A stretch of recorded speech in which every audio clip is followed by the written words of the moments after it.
नमस्कार दोस्तों, बहुत बहुत स्वागत है आप सबका एक बार फिर से हमारे YouTube चैनल जिसका नाम है एस्ट्रो नॉलेज में। दोस्तों, आज की इस वीडियो में हम एक 28 वर्ष महिला की कुंडली का विश्लेषण करेंगे जिन्होंने अपने बर्थ डिटेल्स मेरे साथ शेयर किए हैं और एस्ट्रोलॉजी के माध्यम से ये अपने जीवन से जुड़े हुए कुछ महत्वपूर्ण प्रश्नों के उत्तर जानना चाहती हैं। तो निश्चित ही आज इस वीडियो में मैं इनके द्वारा पूछे गए सभी प्रश्नों का उत्तर दूंगा और साथ ही साथ इनकी कुंडली का पूर्ण विश्लेषण भी करूंगा। दोस्तों, इस वीडियो को शुरू करने से पहले हर बार की तरह आप सबसे निवेदन है कि यदि अभी तक आपने हमारे YouTube चैनल एस्ट्रो नॉलेज को सब्सक्राइब नहीं किया है तो आप प्लीज इसे सब्सक्राइब कर दें और बेल आइकन को दबाना ना भूलें। साथ ही साथ दोस्तों, यदि आप सब भी इसी प्रकार अपनी कुंडली का विश्लेषण करवाना चाहते हैं या फिर मुझसे संपर्क करना चाहते हैं तो स्क्रीन पर फ्लैश हो रहे व्हाट्सएप नंबर के ऊपर आप मुझसे संपर्क कर सकते हैं और ज्यादा जानकारी के लिए आप नीचे डिस्क्रिप्शन बॉक्स को भी चेक कर सकते हैं। चलिए वापस आते हैं इस विश्लेषण के वीडियो के ऊपर और सबसे पहले मैं आप सबों के समक्ष जिनके द्वारा पूछे गए प्रश्नों को रख देता हूं। इन्होंने पूछा है, अभी तक मेरा विवाह नहीं हुआ है, विवाह कब तक हो पाएगा? मेरे हस्बैंड कैसे होंगे? ससुराल पक्ष कैसा रहेगा? ससुराल पक्ष का स्टेटस क्या होगा? मेरी कुंडली में धनवान बनने के योग हैं या फिर नहीं? इसके अलावा जानना चाहती हैं, अभी मैं नर्स का काम कर रही हूं, गवर्नमेंट जॉब है मेरी, लेकिन मैं इससे भी बेहतर नौकरी पाना चाहती हूं, क्या उसके अच्छे योग हैं या फिर नहीं? और साथ ही साथ कहा इन्होंने कि मूंगा, गोमेद और माणिक रत्न मैंने धारण किया हुआ है और रिलेशनशिप इनका एक फेल हुआ है। इन्होंने बताया है कि एक रिलेशनशिप फेलियर रहा है इनका। तो ये कुछ बातें इन्होंने बताई है, उसका हम विश्लेषण करेंगे, एक एक करके उत्तर देंगे। लेकिन सीधे चलते हैं इनकी लग्न कुंडली की तरफ दोस्तों, जो कि हमारे समक्ष है और इनकी लग्न कुंडली प्रारंभ हो रही है 1 नंबर से, यानी कि ये कुंडली बन जाती है मेष लग्न की। और राशि को देखें तो यहाँ पर जो चंद्रमा है वो सिंह राशि में जाकर के विराजमान है। तो इस जातिका की कुंडली बनती है मेष लग्न और सिंह राशि की, यानी कि लग्न भी अग्नि तत्व का है और राशि भी अग्नि तत्व प्रधान है। देखा जाए मेष लग्न यानी कि मंगल के द्वारा आधिपत्य किया जाने वाला लग्न, ऐसे लोगों के स्वभाव की बात करें तो ऐसे लोग आमतौर पर बहुत ज्यादा एनर्जेटिक होते हैं, मेहनती होते हैं, साहसी होते हैं और गुस्सा थोड़ा जल्दी आता है। ऐसे लोगों को पेशेंस की कमी होती है, ये सबसे बड़ा वीक पॉइंट होता है कि ऐसे लोगों में पेशेंस की आमतौर पर कमी देखी जाती है। लेकिन जो सबसे प्लस पॉइंट है वो ये है कि ये बहुत ज्यादा एनर्जेटिक होते हैं, बहुत मेहनती होते हैं और मेहनत के दम पर जीवन में सब कुछ हासिल कर सकते हैं। देखा जाए यहां पर इनका लग्न 7 डिग्री का है, लग्न का बलाबल ठीक ठाक माना जाएगा। लग्नेश मंगल देखा जाए उठ करके सप्तम भाव में बैठे हुए हैं, सूर्य के साथ बैठे हैं और कैसे बैठे हैं तो अस्त के होकर के बैठे हुए। मंगल का यहां पर अस्त का होना यह बहुत अच्छी स्थिति नहीं है। निश्चित रूप से मंगल को बल देने की आवश्यकता है। लग्नेश यदि अस्त के हो रहे हैं तो निश्चित रूप से यह कुंडली में एक वीक पॉइंट बन जाता है। आगे बढ़ते हैं, चलते हैं कुंडली के तीसरे भाव की तरफ। तीसरे भाव में देखा जाए केतु विराजमान है। कई बार बताया कि तीसरे भाव में राहु केतु जो जैसे जो ग्रह होते हैं ये कारक हो जाते हैं, लाभ देते हैं। लेकिन यहां पर केतु को देखें तो 19 डिग्री का केतु है, बल अच्छा खासा इसके पास माना जाएगा, करीब करीब 100% का बलाबल है। लेकिन ये बैठा किसके घर में है तो ये मिथुन राशि में बैठा हुआ है, बुध की राशि में। यहां पर ये जो केतु है ये नीच के माने जाते हैं, तो नीच का केतु तीसरे भाव में जाकर के विराजमान है। और बुध को देखें तो बुध जाकर के अष्टम भाव में बैठे हुए हैं। ये स्थिति बढ़िया नहीं है। तीसरा भाव होता है छोटे भाई बहन का, छोटी मोटी यात्राओं का, साहस पराक्रम का। तो निश्चित रूप से यहां पर इन चीजों में ये कमी ले आएंगे। कम्युनिकेशन स्किल्स को थोड़ा गड़बड़ कर सकते हैं। यदि आपसे छोटा कोई भाई या बहन है उसके साथ संबंध खराब करवा सकते हैं आपके। और यहां पर केतु अगर आप भाग दौड़ भी करती हैं तो उससे बहुत ज्यादा लाभ आपको देखने को नहीं मिलेगा। केतु की दृष्टि पड़ेगी कुंडली के सप्तम भाव के ऊपर, वैवाहिक जीवन में थोड़ी सी परेशानी और मतभेद की स्थिति दे सकता है केतु। केतु की दृष्टि पड़ेगी कुंडली के नवम भाव के ऊपर और भाग्य भाव को ये देखेंगे, भाग्य में कोई कमी नहीं करेंगे क्योंकि उच्च की राशि को देख रहे हैं तो केतु भाग्य में कोई कमी नहीं करने वाला है। केतु की दृष्टि पड़ेगी कुंडली के लाभ स्थान के ऊपर, तो चूंकि नीच के हैं तो बहुत जबरदस्त लाभ देंगे ऐसा नहीं कह सकते। आगे बढ़ते हैं, चलते हैं कुंडली के पंचम भाव की तरफ। पंचम भाव में 3 ग्रह शुक्र, चंद्रमा और गुरु युति बना करके विराजमान है। यहां पर देखा जाए शुक्र जो है वो सप्तमेश है और द्वितीयेश है, यानी कि इस कुंडली में जो शुक्र है वो मारक ग्रह है। गुरु इस कुंडली में भाग्येश है और द्वादशेश है। गुरु एक योग कारक ग्रह है इस कुंडली में और चंद्रमा सुखेश है, तो वो भी एक कारक ग्रह, योग कारक ग्रह कहलाएंगे चंद्रमा। अब यहां पर पंचम भाव में गुरु और चंद्रमा का गज केसरी योग बना हुआ है, ये बढ़िया स्थिति है। इसके अलावा देखा जाए तो यहां पर शुक्र का जो बैठना, शुक्र कौन है इस कुंडली में तो सप्तमेश है मैंने बताया, और पंचम भाव होता है लव, रोमांस, शिक्षा और संतान का। शुक्र जो कि प्रेम का कारक ग्रह है, सप्तमेश भी है, आकर के पंचम भाव में बैठ के तो कहीं ना कहीं प्रेम संबंध जीवन में दे देंगे और प्रेम विवाह का योग भी ये बना देंगे। यहां पर देखा जाए 28 डिग्री के शुक्र हैं और शुक्र यहां पर जो है ये मृत अवस्था के हैं, शुक्र मृत अवस्था के हैं, सूर्य की राशि में बैठे हुए हैं। अब देखिए सूर्य की राशि में जो है ना ये बहुत सर्वश्रेष्ठ परिणाम नहीं देते हैं, शत्रु मानते हैं ये सूर्य को अपना, लेकिन तात्कालिक मैत्री में है। शुक्र और सूर्य तात्कालिक मैत्री में है, और तो और शुक्र यहां पर सूर्य की राशि में है और सूर्य यहां पर शुक्र की राशि में है, तो राशि का परिवर्तन हो रहा है यहां पर पंचम भाव और सप्तम भाव के बीच में। तो निश्चित रूप से यहां पर जो है प्रेम विवाह का योग बन रहा है इस दोनों भावों को देख करके, ऐसा मालूम पड़ रहा है। गुरु को देखें तो गुरु त्रिकोण का स्वामी ग्रह होकर के त्रिकोण में आकर के बैठा हुआ है, एजुकेशन वगैरह की स्थिति बढ़िया नजर आ रही है। संतति में ये आपको लाभ देगा, अच्छी संतान देने वाला होगा, क्योंकि गज केसरी योग और गुरु का यहां पर पंचम भाव में बैठना आपको लाभ करवा देगा। संतान सुख में भी आपको वृद्धि कर देंगे। यहां पर गज केसरी योग का बनना एजुकेशन से, शिक्षा वगैरह से आप लाभ उठा सकती हैं। गुरु यहां पर बैठ करके आपको बहुत लाभ पहुंचाने वाले हैं, आपको ज्ञान देने वाले हैं। इसकी दृष्टि देखा जाए परे की कुंडली के नवम भाव के ऊपर राहु नीच का है, उसके नेगेटिविटी को कंट्रोल करेंगे, भाग्य का आपको साथ दिलवाएगा गुरु। बल बहुत अच्छा है गुरु के पास, 15 डिग्री के गुरु हैं, 100% बलाबल है। दृष्टि डालेंगे नवम भाव के ऊपर, भाग्य से सपोर्ट मिलेगा आपको, और कहीं ना कहीं जो है हायर नॉलेज भी आपको देने में ये गुरु मदद करेंगे। गुरु की दृष्टि पड़ेगी कुंडली के लाभ स्थान के ऊपर, लाभ स्थान को देख करके जीवन में आपको लाभ देने का कार्य करेंगे। और गुरु की दृष्टि जो पड़ेगी कुंडली के लग्न के ऊपर, तो आपकी पर्सनालिटी को बेहतर करेंगे और आपको ज्ञान देने का कार्य करेंगे। तो गुरु कुंडली में बहुत ही बढ़िया स्थिति में बैठा हुआ है। चंद्रमा भी उसी प्रकार 12 डिग्री के हैं, तात्कालिक मैत्री में भी हो गए तो बहुत बढ़िया रिजल्ट दे जाएंगे। पंचम भाव में बैठ करके ये संतान से सुख में वृद्धि कर देंगे। चंद्रमा इस कुंडली में सुखेश है और जाकर के अगले ही भाव पंचम भाव में बैठे हुए, तो जीवन में ये आपको सुख वगैरह देने वाले हैं। संतान से ये आपको विशेष सुख दिलवाने वाले होंगे, और यहां पर बैठ करके चंद्रमा जो है दृष्टि डालेंगे लाभ स्थान के ऊपर, जीवन में आपको ये लाभ वगैरह करवाते रहेंगे। तो बढ़िया स्थिति है कुंडली के पंचम भाव की। हाँ, शुक्र यहां पर मृत अवस्था के हैं, उनके पास बल थोड़ा कम है। शुक्र देखा जाए वो धनेश भी है इस कुंडली में, धन का डिपार्टमेंट भी शुक्र के हाथों में है, और जाकर के जो शुक्र है वो पंचम भाव में बैठे हुए त्रिकोण में बैठा हुआ है शुक्र, तो धन वगैरह अर्जित करने के लिए भी ये योग बढ़िया माना जाएगा। तो पंचम भाव आपका बढ़िया है। चलिए आगे बढ़ते हैं, चलते हैं कुंडली के सप्तम भाव की तरफ। यहां पर सूर्य और मंगल युति बना करके विराजमान है। यहां पर कुंडली में पराक्रम योग बन रहा है। कहां? तो कुंडली के सप्तम भाव में। सूर्य यहां पर देखा जाए पंचमेश है, जाकर के सप्तम भाव में बैठे हुए। प्रेम विवाह वाली बात दोबारा से यहां लागू हो जाती है, राशि परिवर्तन भी हो रहा है। लेकिन यहां पर सूर्य कैसे हैं? तो नीच की राशि में विराजमान है। सूर्य नीच की राशि में विराजमान है। हालांकि सूर्य 10 डिग्री तक ही नीच के होते हैं, नीचता से बाहर जरूर है, लेकिन नीच की राशि में विराजमान जरूर है। यहां पर बैठा हुआ जो सूर्य है अब पंचम भाव कहीं ना कहीं वीक कर देंगे। क्यों? क्योंकि अभी देखिए पंचम भाव आपका बहुत स्ट्रांग नजर आ रहा था, काफी अच्छे योग बन रहे थे, लेकिन उस घर के जो मालिक हैं, उस घर के जो स्वामी हैं, वो बनते हैं सूर्य, और वो डैमेज्ड हो गए, वो नीच के हो गए। इसीलिए अब पंचम भाव शिक्षा, संतान, लव, रोमांस में थोड़ी परेशानी आपको देखने को मिल सकती है। जब तक आप सूर्य को बेहतर नहीं करेंगी, परेशानी देखने को मिलेगी। सूर्य पिता कारक ग्रह होता है, सूर्य मान सम्मान का भी कारक ग्रह होता है, उसमें भी कहीं ना कहीं थोड़ी परेशानी देखने को आपको मिल सकती है। पिता के सुखों में भी ये थोड़ा कमी कर सकता है। 14 डिग्री का सूर्य है यहां पर, और सप्तम भाव में बैठे हुए, विवाह के भाव में बैठे हुए हैं सूर्य। विवाह को भी, दाम्पत्य को भी ये खराब कर सकते हैं, इसका उपाय करना जरूरी है। राशि परिवर्तन से थोड़ा बहुत मदद मिल सकता है, लेकिन यहां पर सूर्य को बेहतर करना जरूरी है। सूर्य की दृष्टि लग्न के ऊपर जो पड़ेगी, ये कहीं ना कहीं आपको लाभ देने वाली होगी। उपाय वगैरह कर लेंगी तो कहीं ना कहीं सूर्य आपको और कॉन्फिडेंस देने वाला होगा। सूर्य जब किसी की कुंडली में नीच का हो जाता है तो कहीं ना कहीं कॉन्फिडेंस वगैरह की कमी हो जाती है, पिता से सुख और पिता से लाभ में भी कमी कर देता है, और कहीं ना कहीं जिन भावों के वो स्वामी ग्रह होते हैं उसको भी ये परेशानी में डाल देता है। तो सूर्य को यहां पर बेहतर करना जरूरी है, खास करके विवाह संबंधित और प्रेम संबंधित चीजों के लिए।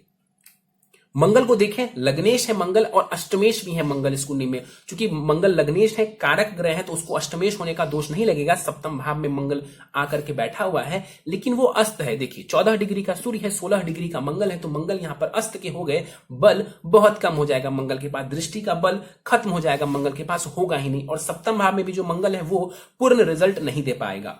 तो यहां पर मंगल चूंकि लग्नेश है, तो स्वास्थ्य संबंधित लाभ चाहिए, स्ट्रॉन्ग डिसीजन लेना है जीवन में, मंगल को बल दीजिए। बल देने से आपके लग्न को बल मिलेगा और उससे आपको लाभ देखने को मिलता रहेगा। देखिए यहां पर 2 क्रूर ग्रह आकर के सप्तम भाव में विराजमान है।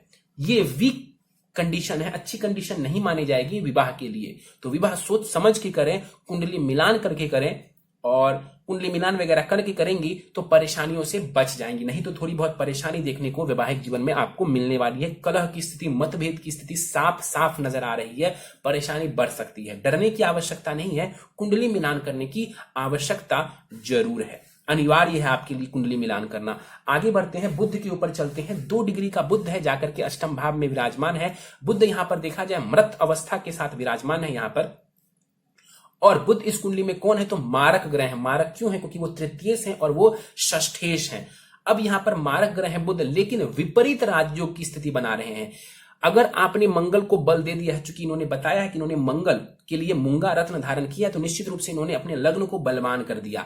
अब देखिए, लग्न बलवान है तो विपरीत राजयोग की कंडीशन बुध की लागू हो जाएगी, क्योंकि छठे भाव का स्वामी ग्रह अष्टम भाव में जाकर के विराजमान हुआ है। तो कहीं ना कहीं कहते हैं कि 6-8-12 का ग्रह 6-8-12 में बैठ जाए तो ये विपरीत राजयोग की स्थिति बना देता है। तो बुध यहां पर विपरीत राजयोग की स्थिति बना रहे हैं। इसका मतलब है कि आप मेहनत करें तो विपरीत परिस्थितियों में भी ये जो बुध है ये आपका सहयोग करने वाले हैं। देखा जाए तीसरा भाव साहस पराक्रम का होता है। अष्टम भाव में जाकर के बुध बैठे हुए हैं, तो हो सकता है कई बार जितनी मेहनत करें उतनी सफलता आपको देखने को ना मिले। लेकिन विपरीत राजयोग है, मेहनत करेंगी, देर सही सफलता देने वाला होगा। कई बार बताया है, कई सारे वीडियोस में बताया है, फिर से बोल देता हूं। 2 राजयोग, एक नीच भंग राजयोग और दूसरा विपरीत राजयोग। ये 2 राजयोग मेहनत के बाद फलित होते हैं। मेहनत के बाद फलित होते हैं, नहीं तो इस राजयोग का आपको लाभ नहीं मिलने वाला। बुध की बात करें, दृष्टि डालेंगे द्वितीय भाव के ऊपर, वाणी वगैरह को अच्छा कर देंगे, धन वगैरह से भी आपको लाभ करवा देंगे। मित्रवत दृष्टि है तो धन संबंधित, वाणी संबंधित ये बुध आपको लाभ करवाने वाला। स्किन संबंधित डिजीज का आपको ध्यान रखने की आवश्यकता है। आगे बढ़ते हैं, राहु के ऊपर चलते हैं। राहु कुंडली के 9वें भाव में विराजमान है, नीच की राशि में बैठा हुआ है। हायर एजुकेशन में बाधा डाल सकते हैं, पिता के साथ संबंध खराब कर सकते हैं या उनके सुखों में थोड़ी बहुत कमी कर सकते हैं। गुरु की दृष्टि पड़ रही है यहां पर राहु के ऊपर। काफी हद तक वो नेगेटिविटी को, इसकी द्वारा दी गई नेगेटिविटी को खत्म करने का कार्य करेंगे। यहां पर जो राहु बैठा हुआ है, दृष्टि डालेगा लग्न के ऊपर, भ्रम की स्थिति उत्पन्न कर सकता है, कंफ्यूजन में डाल सकता है आपको, और गलत डिसीजन आपको दिलवा सकता है। उससे बचे रहने की जरूरत है। राहु की दृष्टि पड़ेगी कुंडली के तीसरे भाव के ऊपर। राहु की दशा, महादशा में जो है आपको निश्चित रूप से ये जो राहु है ये मेहनती बना देंगे और मेहनत पराक्रम आपको बढ़ा देंगे। राहु की दृष्टि पड़ेगी पंचम भाव के ऊपर, शिक्षा, संतान, लव, रोमांस भाव के ऊपर राहु की दृष्टि पड़ेगी, और ये शुभ दृष्टि नहीं है। चंद्रमा को ये राहु देखेगा, कहीं ना कहीं आपके मन को भ्रमित करने वाला होगा, मन को परेशान करने वाला होगा। तो राहु इस कुंडली में बढ़िया नहीं कहा जाएगा। लेकिन गुरु की भी दृष्टि वहां पड़ रही है जहां जहां राहु की दृष्टि पड़ रही है, और गुरु बहुत बलवान है। तो परेशानी जहां से भी आए, गुरु आपका इतना बढ़िया है कि वो परेशानियों को खत्म करने वाले, काफी हद तक खत्म करने वाले होंगे। शनि को देखें तो शनि कुंडली के 10वें भाव में 7 डिग्री का विराजमान है। शनि यहां पर देखें तो ये शश नामक महापुरुष योग बना रहे हैं कुंडली के 10वें भाव में। कुंडली के 10वें भाव में शनि शश महापुरुष योग बना रहा है, लाभ देने वाला होगा। करियर में ये आपको ऊंचाइयां दे सकता है, करियर में आपको ये लाभ देने वाला होगा। 7 डिग्री का शनि है, बल इसके पास 50% का माना जाएगा। व्रत अवस्था का ये शनि यहां पर बैठा हुआ है। तो 10वें भाव में शनि की स्थिति बहुत बढ़िया है, ये आपको मेहनती बनाएगा, और शश महापुरुष योग बन रहा है तो आप मेहनत करेंगी, जीवन में बहुत ज्यादा ऊंचाइयां आप छू सकती हैं, इसमें कहीं कोई दो राय नहीं है। शनि की दृष्टि पड़ेगी विदेश भाव, खर्च भाव के ऊपर, खर्चों में कमी करेंगे ये, और कहीं ना कहीं उसमें भी आपको लाभ करवा देंगे। शनि की दृष्टि पड़ेगी चतुर्थ भाव के ऊपर, माता के स्वास्थ्य का ध्यान रखने की आवश्यकता है। घर में थोड़ी बहुत टेंशन आपको देखने को मिल सकती है। शनि की दृष्टि देखा जाए कुंडली के 7वें भाव के ऊपर पड़ेगी। उच्च की दृष्टि जरूर है, लेकिन फिर भी देखें तो मंगल और सूर्य ऑलरेडी विराजमान है, ऊपर से शनि की दृष्टि पड़ गई कुंडली के 7वें भाव के ऊपर। विवाह में डिले की स्थिति ये शनिदेव कर सकते हैं। शनि इस कुंडली में ना कारक है ना ही मारक है, वो एक समग्रह की तरह विराजमान है यहाँ, और लाभेश भी है तो लाभ वगैरह तो देने वाले होंगे, लेकिन विवाह में विलंब ये कर सकते हैं। सूर्य को देखेंगे शनि तो कहीं ना कहीं पिता के सुखों में कमी करना और आपकी कॉन्फिडेंस में कमी करना शनिदेव ऐसा कर सकते हैं। चलिए, तो ये था आपकी कुंडली में ग्रहों का विश्लेषण। आपकी दशाओं के ऊपर चले तो फिलहाल आपको चंद्रमा की महादशा चल रही है, जो कि 18 फरवरी 2028 तक आपको रहने वाली है, और चंद्रमा की महादशा में फिलहाल आपको राहु की अंतर्दशा चल रही है, जो कि 18 जनवरी 2021 तक रहने वाली है। तो 18 जनवरी 2021 तक का समय बहुत शुभ नहीं है आपके लिए। उसके बाद जब गुरु की अंतर्दशा आएगी, वो समय काफी हद तक आपके लिए अच्छा और बहुत अच्छा रहने वाला है। सीधे प्रश्नों के ऊपर चलते हैं। इन्होंने पूछा है अभी तक मेरा विवाह नहीं हुआ है, विवाह कब होगा। विवाह नहीं होने के पीछे का कारण है यहाँ पर सूर्य और मंगल का सप्तम भाव में बैठना। और मंगल तो चलिए इस कुंडली में कारक है, कारक सूर्य भी है, लेकिन यहाँ पर देखिए मंगल कारक होकर के भी अस्त के हो गए, पावर खत्म। सूर्य यहाँ पर कारक जरूर थे लेकिन नीच की राशि में बैठ गए तो वो भी अब नेगेटिव परिणाम दे रहे हैं। अब शनि की दृष्टि, और आपको भी पता होगा कि शनि डिले का कारक ग्रह है, इसीलिए विवाह में विलंब देखने को आपको मिल रहा है। और शुक्र जो कि इस कुंडली में सप्तमेश है, इस विवाह भाव के स्वामी ग्रह है, वो मृत अवस्था के साथ विराजमान है। और केतु की भी दृष्टि पड़ रही है, कहां, तो कुंडली के सप्तम भाव के ऊपर। तो ध्यान से देखिए, केतु, मंगल, सूर्य और शनि, मतलब कि इस कुंडली में 4 पापी ग्रह, सूर्य को हम क्रूर मानते हैं, पापी नहीं मानते, तो 3 पापी और एक क्रूर ग्रह आपके सप्तम भाव को प्रभावित कर रहा है। ये वीक पॉइंट बनता है विवाह के लिए। विवाह कब होगा, डेट्स की बात करें तो जनवरी 2021 से लेकर के मई 2022 के बीच में बहुत बढ़िया योग है। आप उस दौरान ट्राई करें, आपका विवाह होने के चांसेस बहुत ज्यादा हैं। उपाय वगैरह मैं दे दूंगा और ज्यादा लाभ मिलेगा। कब से, तो जनवरी 2021 से लेकर के मई 2022 तक।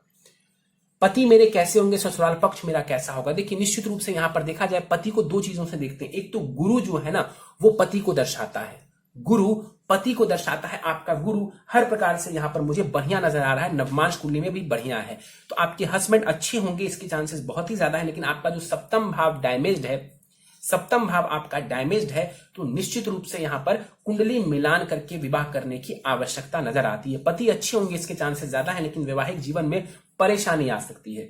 ससुराल पक्ष मेरा कैसा होगा, ससुराल पक्ष आपका अच्छा होगा, ठीक होगा। इस भाव का जो स्वामी ग्रह बनता है मंगल, इस भाव से 12 घर पीछे जाकर के बैठे हुए, द्विद्वादश का दोष बना रहा है मंगल। ससुराल पक्ष से आपको बहुत ज्यादा उम्मीद रखने की आवश्यकता नहीं है, क्योंकि मंगल की स्थिति बहुत बेहतरीन नहीं है। आपने मूंगा रत्न धारण किया है, वो उसमें भी आपको लाभ पहुंचाने वाले हैं। पति आपके अच्छे होंगे, निश्चित रूप से कुंडली मिलान हो जाएगा, परेशानी कम हो जाएगी।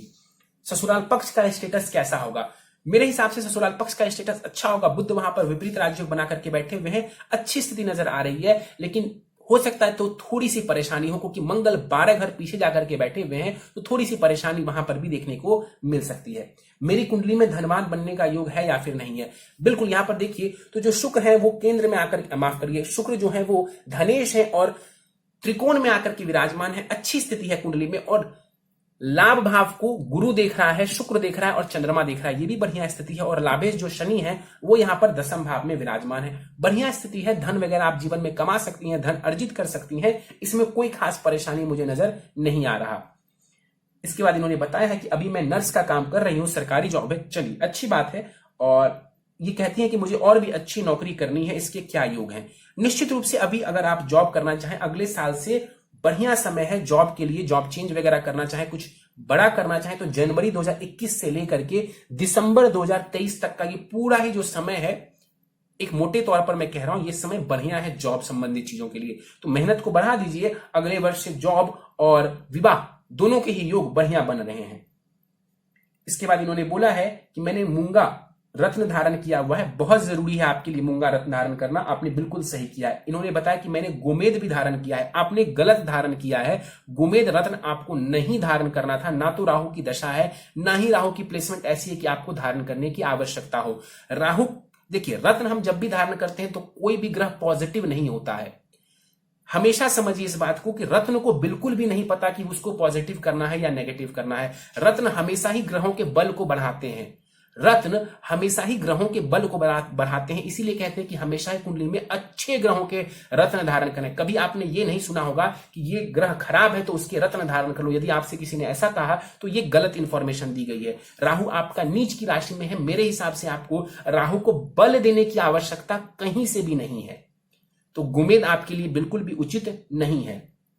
इसके बाद इन्होंने बताया कि मैंने माणिक के रत्न धारण किया। देखिए माणिक के रत्न आप धारण कर सकती हैं, लेकिन मेरे अनुसार माणिक के रत्न धारण करने से ज्यादा बेहतर स्थिति है यदि आप सूर्य देव की पूजा उपासना करेंगी, तो आपको ज्यादा लाभ मिलेगा। माणिक की से ज्यादा लाभ आपको देखने को तब मिलेगा जब आप सूर्य की पूजा उपासना करती हैं। चलिए उपाय पर जाने से पहले नवमांश कुंडली मेरे सामने है। नवमांश कुंडली में ग्रहों की स्थिति बेहतर नजर आ रही है मुझे, और देखा जाए तो वहां पर सूर्य बहुत अच्छी स्थिति में नहीं है, चंद्रमा की स्थिति बढ़िया है, गुरु वहां पर भी बढ़िया है, राहु केतु की स्थिति भी बढ़िया है, मंगल वगैरह की स्थिति भी मुझे वहां पर ठीक नजर आ रही है। हाँ, निश्चित रूप से वहां पर मंगल केतु का जो अंगारक दोष बन रहा है, ये कहीं ना कहीं थोड़ा सा मानसिक परेशानी आपको देने वाला होगा। और उससे आपको बचना है। विवाह का जो भाव है वो बढ़िया नजर आ रहा है आपके नवमांश चार्ट में, तो मेहनत करें, कुंडली मिलान करके विवाह करें, आपको परेशानी कम देखने को मिलेगी। सीधे उपाय के ऊपर चलते हैं। प्रथम उपाय है आपके लिए मूंगा रत्न धारण करना है। आपने ऑलरेडी किया हुआ है, बहुत अच्छी बात है। कम से कम 5-5.25 रत्ती का मूंगा दाहिने हाथ की अनामिका उंगली में आपको सोने अथवा तांबे की अंगूठी में शुक्ल पक्ष के मंगलवार की प्रातः काल को धारण करना है। नित्य भगवान सूर्य को आपको अर्घ देना है हल्दी मिला करके। उस जल में आपको थोड़ी सी हल्दी मिला देनी है और उससे फिर भगवान सूर्य को आपको अर्घ देना चाहिए। अर्घ देने का मंत्र है ओम घृणी सूर्याय नमः। और अर्घ देने के बाद वहीं पर खड़े होकर के आपको कम से कम 21 बार गायत्री मंत्र का जाप करना चाहिए। और यदि संभव हो तो आप 108 बार करिए। यदि संभव हो तो आप गायत्री मंत्र का नित्य 108 बार जाप करिए। यदि वहां पर खड़े होकर के नहीं कर सकती हैं तो पूजा स्थान पर जाकर के, अपने घर में जो पूजा स्थान है वहां पर जाकर के गायत्री मंत्र का 108 बार नित्य जाप करें। नित्य शिव चालीसा का भी आपको पाठ करना चाहिए। शीघ्र विवाह के लिए मैं आपको एक उपाय दे देता हूं। शीघ्र विवाह के लिए ओम शुम शुक्राय नमः इस मंत्र का नित्य 5 माला जाप करेंगी। माता रानी के आगे या फिर मां लक्ष्मी के आगे आप क्या करेंगी तो घी का दीपक जला लेंगी और उसके बाद 5 माला नित्य आप जाप करेंगी।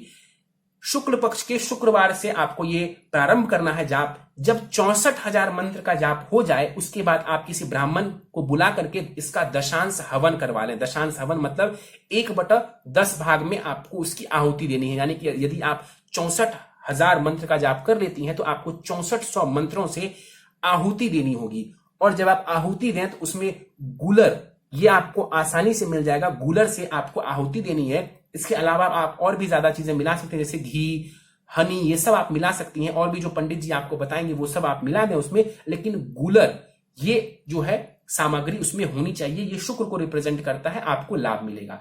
तो किसी ब्राह्मण को बुलाकर के ऐसा करें, दान दक्षिणा दें, उन्हें एक वक्त का भोजन करा दें शुद्ध शाकाहारी, और आपको इससे लाभ मिलेगा। निश्चित रूप से विवाह संबंधित जो परेशानी है आपकी वो दूर हो जाएगी इससे, और विवाह के योग बन जाएंगे जो कि अगले वर्ष से आ रहे हैं। उसमें आपको बहुत ज्यादा लाभ देखने को मिल जाएगा यदि आप ऐसा कुछ करती हैं तो ये कुछ उपाय हैं आपके लिए, जिन उपायों को करने से आपको जीवन में बहुत ज्यादा लाभ की स्थिति देखने को मिलेगी। तो दोस्तों ये था इस 28 वर्ष युवती की कुंडली का विश्लेषण। मुझे उम्मीद है कि आपको हमारा यह कुंडली विश्लेषण का वीडियो पसंद आया होगा। यदि वीडियो पसंद आया तो आप इसे लाइक करें, शेयर करें। अभी तक आपने हमारा YouTube channel astro knowledge subscribe नहीं किया है तो आप प्लीज इसे सब्सक्राइब कर दें और बेल आइकन को दबाना ना भूलें। साथ ही साथ दोस्तों, यदि आप सब भी इसी प्रकार अपनी कुंडली का विश्लेषण करवाना चाहते हैं या फिर मुझसे संपर्क करना चाहते हैं तो स्क्रीन पर फ्लैश हो रहे व्हाट्सएप नंबर के ऊपर आप मुझसे संपर्क कर सकते हैं। और ज्यादा जानकारी के लिए आप नीचे डिस्क्रिप्शन बॉक्स को भी चेक कर सकते हैं। इस वीडियो में फिलहाल इतना ही दोस्तों। आप सबका बहुत बहुत धन्यवाद।